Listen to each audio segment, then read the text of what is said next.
Oi, galera, sexto ano, vamos aqui na página, a partir da página 137 do livro de vocês, é o seguinte: estamos vendo sobre relato de viagem e de experiência vivida, né?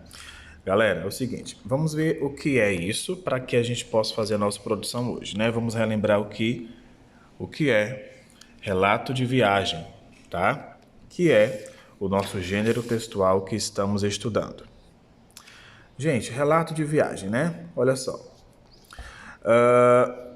Um homem precisa viajar por sua conta, não por meio de histórias, imagens, livros ou TV. Precisa viajar por si, com seus olhos e pés, para entender o que é seu, para um dia plantar as suas próprias árvores e dar-lhes valor. Conhecer o frio para desfrutar o calor. E o oposto. Sentir a distância e o desabrigo para estar bem sob o próprio teto. Um homem precisa viajar para lugares que não conhece, para quebrar essa arrogância que nos faz ver o mundo como imaginamos e não simplesmente como é ou pode ser, que nos faz professores e doutores do que não vimos, quando deveríamos ser alunos e simplesmente ir ver. Amir Klink. Gente, o que é relato, né? Relato, galera, é um substantivo masculino, né? Que significa ação ou efeito de relatar. Narração, descrição, explanação ou explicação feita oralmente sobre uma determinada situação ou acontecimento. Relato de experiência, tá? Que do latim é relatos.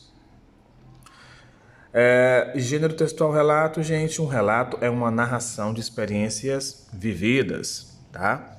Logo, o assunto é abordado sob o ponto de vista de quem o relata, que é o narrador. Olha aqui, esse foi, sem sombra de dúvida, o melhor passeio que fizemos na viagem e talvez um dos melhores da vida. Na parada que fizemos em Skagway, sobrevoamos as geleiras de helicóptero por uns 20 minutos. Pousamos num acampamento de cachorros de neve localizado nas montanhas e fizemos um passeio de trenó puxados pelos animais. Maurício Oliveira. Quais são as características, que nós podemos ver agora sobre as características do gênero, deste gênero, e os elementos que compõem a estrutura, né? O relato de viagem, gente, é uma história contada por uma pessoa real, tá? Assim como são reais os fatos relatados, conta-se um ou mais episódios significativos. Eles descrevem, os lugares, as situações vividas, fornecem indicações precisas de tempo e lugar. O autor ele vai expor seu modo particular de ver e sentir, tá? Os acontecimentos relatados, e parte do texto é descritiva e parte do texto é narrativa, tá? Muito cuidado, que você vai sempre descrever uma coisa e relatar e narrar alguma coisa. Os verbos, gente, os pronomes são usados, tá? Predominantemente na primeira pessoa, e os fatos são relatados, apresentados numa sequência cronológica, né? O tempo verbal geralmente é pretérito perfeito do modo indicativo, tá? Presente histórico que tem possibilidade do relato ser contado no tempo presente, né? Ele tem o efeito de realçar os acontecimentos para que o leitor tenha essa impressão de estar observando os acontecimentos enquanto é contado, tá? O uso excessivo de adjetivos para registrar suas impressões sobre locais, situações, pessoas. A linguagem pode variar entre formal e informal, vai depender muito do grau de intimidade, que é entre quem relata e o interlocutor, o leitor. Sentido denotativo e conotativo, nem sempre uma palavra é usada com sentido básico denotativo, tá? E prevalece a subjetividade, Isto é, vai predominar aquelas impressões e sensações do autor, certo?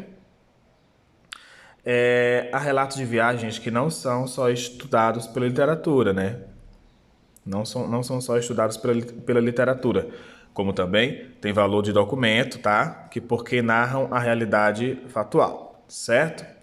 Então, O objetivo sempre é propor reflexões, né? O relato de viagem, explicar, orientar, opinar, influenciar o imaginário coletivo sempre com base na realidade, certo? Então, a estrutura que compõe este gênero, né?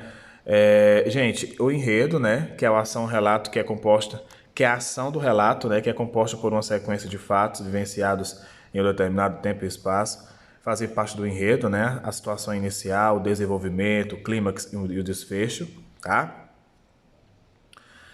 O espaço é um ambiente em que as personagens vão circular e onde se desenvolve o relato, tá bom? O foco narrativo, né, que é a posição do narrador em relação à narrativa. O narrador é personagem, né, que está dentro da história. Verbos são usados na primeira pessoa. O tempo é quando acontece o relato, que é classificado como cronológico, que é as marcas temporais do texto, e os personagens, que são os seres que participam da história narrada, né? Que podem ser protagonistas, antagonistas e secundários. Ok? A estrutura, situação inicial, né? Desenvolvimento, clímax e o desfecho, certo? Inicial é quando você é composto pelo cenário da narrativa, né? Que vai apresentar os personagens marcados pelo uso de texto descritivo, né? Que você vai descrever e dar características com adjetivos para os personagens. O desenvolvimento, que é focado na ação narrativa, né, marcados pelo pretérito perfeito do verbo, e o clímax, que é o ponto alto da história, né, o uso de verbos, de ação, discurso direto e indireto, e o desfecho, que é o final da viagem, né, encerramento do relato, certo? Pode-se usar muito a figura de linguagem, né, que são essas expressão utilizada com sentido figurado, tá, galera? Já falei para vocês aqui. E também pode usar metáfora, né, que é uma comparação implícita, ou seja, que não possui o termo comparativo. E vai se basear sempre numa associação de ideias subjetivas, tá? Uma palavra deixa o seu contexto normal para fazer parte de outro contexto, né? É muito comum o uso do verbo ser na metáfora. Por exemplo, aqui, ó, o aeroporto de Lukla é um dos mais perigosos do planeta, porque se resume a uma pequena rampa encravada, né, no meio da montanha. Ao aterrissar, o avião para, ou então um grande muro se encarrega de parar o avião. Olha só, né? Olha só o uso aqui, né, gente, do verbo do verbo ser, tá? E grifa aqui, galera. Montanha, grande muro. Entenderam? Grande muro aqui, no caso, o uso de adjetivo, né? Substantivo, montanha. Então, por aqui a gente vai parar, certo? A nossa proposta vocês vão escutar no áudio.